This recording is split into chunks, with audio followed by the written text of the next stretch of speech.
Assalamualaikum Ibu Ratna. Waalaikumsalam warahmatullahi wabarakatuh. Mohon maaf mengganggu waktunya ya Ibu ya. Iya, nggak Saya apa-apa. Ibu Umi dari calon guru penggerak angkatan 7 Kutai Kartanegara. Saya boleh minta waktunya sebentar ya Bu? Boleh banget. Apa kabarnya ini Bu? Alhamdulillah sehat. Puasa ya Bu ya? Pasti.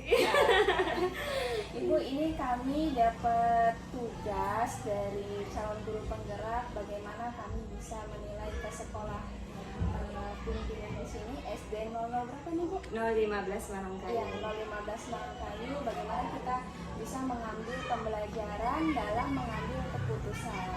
Kebetulan Ibu Ratna itu kepala sekolah di sini ya Bu ya. Iya. Jadi boleh kita tanya-tanya sedikit ya Bu ya. Boleh. Ini Bu, kami dapat tugas tentang mengambil keputusan, kepemimpinan dalam pengambil keputusan.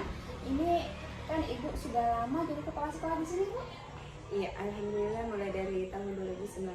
Dari tahun 2019, berarti sudah 3 tahunan. 3 tahunan. Yang cukup lah ya, pengalamannya pasti banyak ini juga. Ini Bu, saya mau nanya yang berkaitan dengan pengambilan keputusan dalam sekolah ini.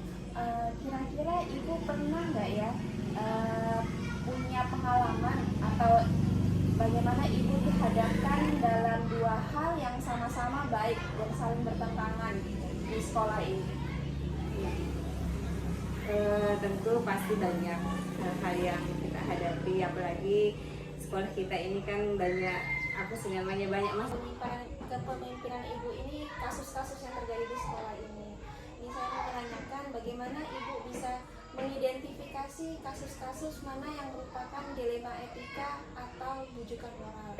Yang kita ketahui Bu, di sini dilema etika adalah kasus yang benar melawan benar. Kemudian kalau bujukan moral adalah keputusan yang benar mungkin disandingkan dengan kondisi yang salah. Itu bagaimana? Ya. Baik, saya jawab seadanya ya, karena memang ini istilah-istilah yang seperti ini kami khususnya saya juga baru ya, mungkin ada, tapi apa namanya, istilahnya itu berbeda ya. Jadi tentunya kalau misalnya kasus-kasus di sekolah itu pasti banyak ya, khususnya seperti tadi apa namanya, dilema etika, benar lawan benar, itu tentu bagi kita sebagai kepala sekolah itu keputusan yang berat karena ini sama-sama benar ya. Nah, namun kalau untuk mengambil apa namanya, mengidentifikasi, tentunya kita harus banyak mempelajari dulu dari apa namanya, dari semua sudut. Nah, terus kemudian yang kedua adalah tentang apa tadi, yang benar lawan bujukan moral. Nah, kalau tentu sebenarnya kalau bujukan moral ini benar lawan salah gitu ya.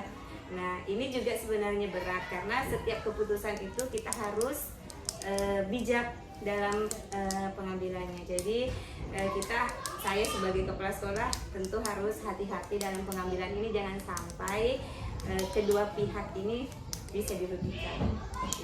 Itu saja sih kalau saya untuk mengidentifikasi. Saya harus banyak mengambil dari sudut pandang mana saja saya harus dari itu. Kemudian saya boleh dikasih contohnya nggak Bu ya?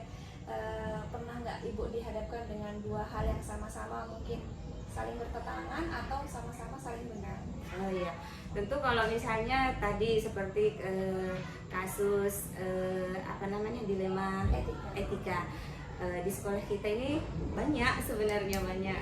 Contohnya misalnya di sini ada siswa saya, siswa pindahan ya sebenarnya. Nah, dari sekolah yang awalnya itu anak ini malas ceritanya. Nah, kami terima karena semua anak itu berhak untuk sekolah. Jadi apapun latar belakangnya kita harus menerima. Nah, dengan dia kasus seperti itu, dia di sekolah asalnya pindah ke sekolah kami, itu tanggung jawab kami membuat anak ini jauh lebih baik. Nah, selama dia di sini, anak ini memang awal-awal dia sekolah masih terbawa ya malasnya apanya, tapi itu tanggung jawab kami sebagai tim di sekolah untuk membina. Nah terus yang kedua, anak ini selain malas tentunya berpengaruh ke nilainya, termasuk kehadirannya ini tentu mempengaruhi sekali untuk dia naik ke jenjang berikutnya. Namun kalau untuk kenaikan kelas anak ini kita sebenarnya kalau dari kehadiran terus termasuk ilmunya pasti banyak yang ketinggalan. Namun kita harus pertimbangkan bahwa anak ini juga kita lihat dari segi usianya. Nah usia anak ini juga sebenarnya sudah bukan usia SD. Nah keputusan yang seperti ini sebenarnya apa sih namanya ya, dilema bagi kami, mau dinaikkan juga sebenarnya dia tidak kehadirannya, kemudian mungkin apa sih namanya ketinggalan materinya. Tapi di sisi lain kalau dia ditinggal dari segi usia sudah pasti juga sangat berpengaruh. Nah disitulah dilemanya kita.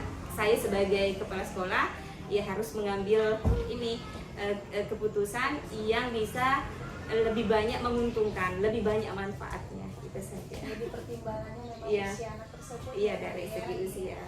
Kira-kira Bu, dalam mengambil keputusan ini yang tadi kasus Ibu itu siapa aja yang Ibu libatkan dalam pengambilan keputusan ini? Tentu untuk melibatkan itu pasti salah satunya adalah guru, ya, guru-gurunya, terutama wali kelasnya. Nah ini berhubungan dengan di kelas ya, tapi untuk seperti kenaikan kelas itu kita harus memang semua pihak ini, termasuk juga orang tua, kita kasih tahu orang tuanya bahwa boleh kita ambil keputusan ini, tapi nanti ke depannya anak ini harus lebih baik lagi, dibimbing lagi. Ya, selanjutnya ini Bu, kira-kira selama pengambilan keputusan ini tantangannya Ibunya apa? tentu banyak sekali tantangannya ya, karena terutama dari gurunya ya. Kalau dari guru kan terkadang kalau kita rapat kenaikan kelas itu banyak pertimbangan-pertimbangan. Terkadang juga ada guru yang tidak bisa menerima dengan keadaan siswa kita yang seperti ini. Misalnya anak ini malas, materinya itu tidak tercapai nilai ketuntasannya ya. Terus namun karena mungkin karena di dalam rapat itu ya saling apa ya namanya, saling memberikan masukan ya, itu tadi sih gurunya kadang tidak bisa menerima, tapi karena kita banyak saling memberi masukan dengan pertimbangan anak ini dari segi usia juga, nah akhirnya keputusan itu kita bisa ambil. Ya, Bu ya, jadi hasil dari musyawarah. Hasil dari ya. musyawarah. Kira-kira ini penyelesaiannya bagaimana Bu? Apakah langsung di tempat atau Ibu bikin dulu jadwalnya, urutannya, prosedurnya seperti apa gitu? Ketika Ibu mendapatkan sebuah masalah, apakah langsung diputuskan? Apakah dimusyawarahkan dulu dengan warga sekolah? Atau memang Ibu punya tahapan prosedur tersendiri gitu kan? Kita mau coba ilmunya nih Bu.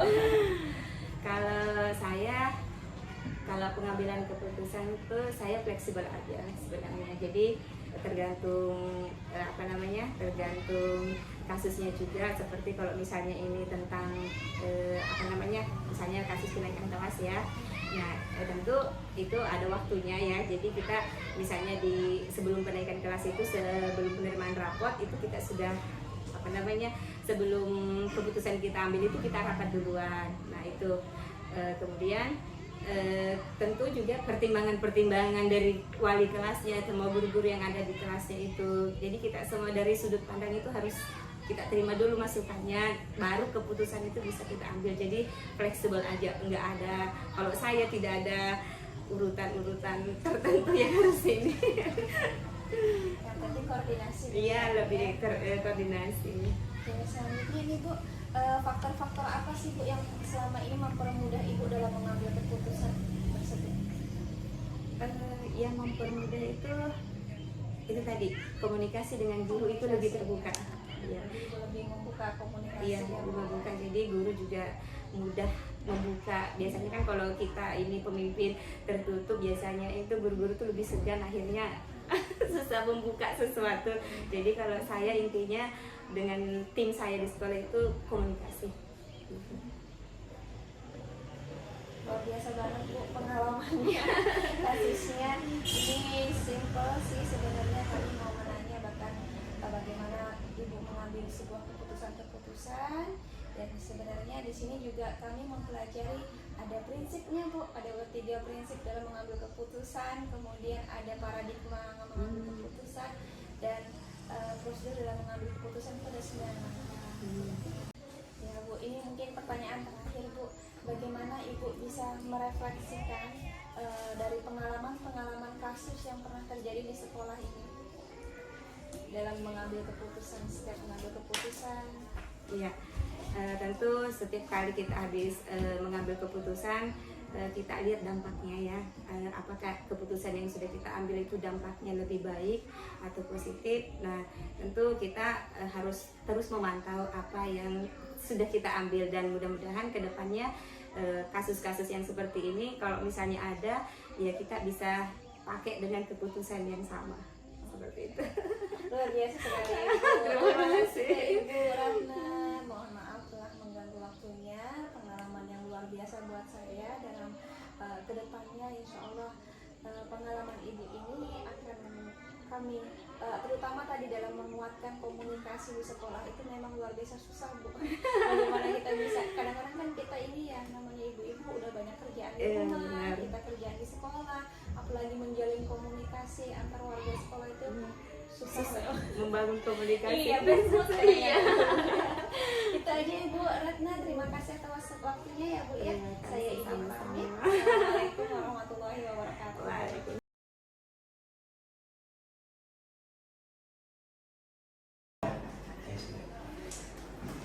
Assalamualaikum warahmatullahi wabarakatuh. Waalaikumsalam warahmatullahi wabarakatuh. Ya, selamat siang Pak. Mohon maaf mengganggu waktunya sebentar ya Pak ya.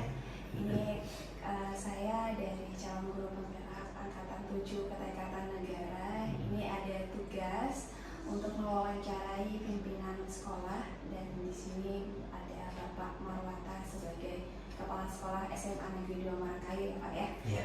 Boleh minta waktunya sebentar ya Pak ya? Iya, silakan. Iya, ini mengenai materi kami ini di modul 3 mengenai pengambil keputusan Pak.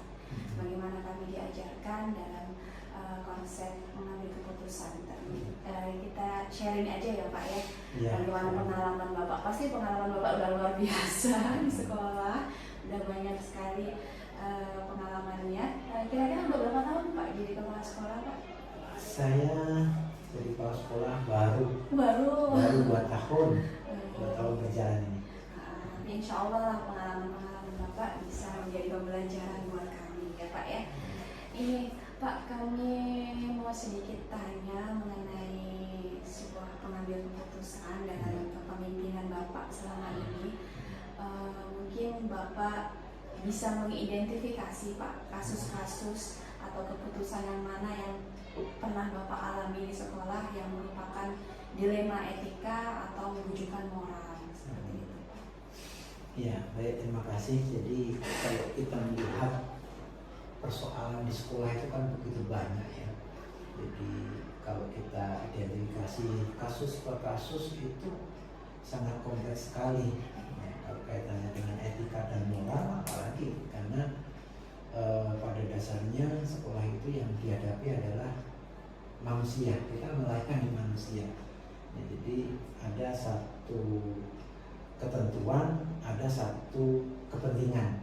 Nah, sehingga itu akan berhadapan yang nanti suatu saat akan berseberangan.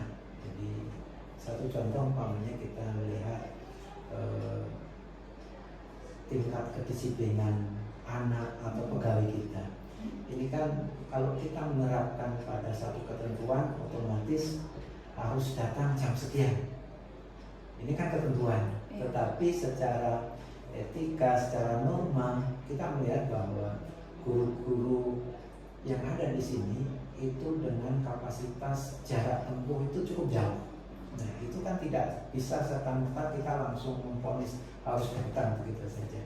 Dan permasalahan di jalan itu kan banyak sekali. Jadi kita akan melihat persoalan-persoalan itu kita coba identifikasi apa masalahnya sehingga guru ini yang mengalami kendala itu akan kita ajak diskusi sehingga nanti kita bisa memberikan win-win solution, ada satu keputusan yang dari pihak institusi tidak dirugikan, khususnya untuk anak-anak, dan juga guru merasa enjoy dengan keputusan yang kita ambil. Mungkin itu.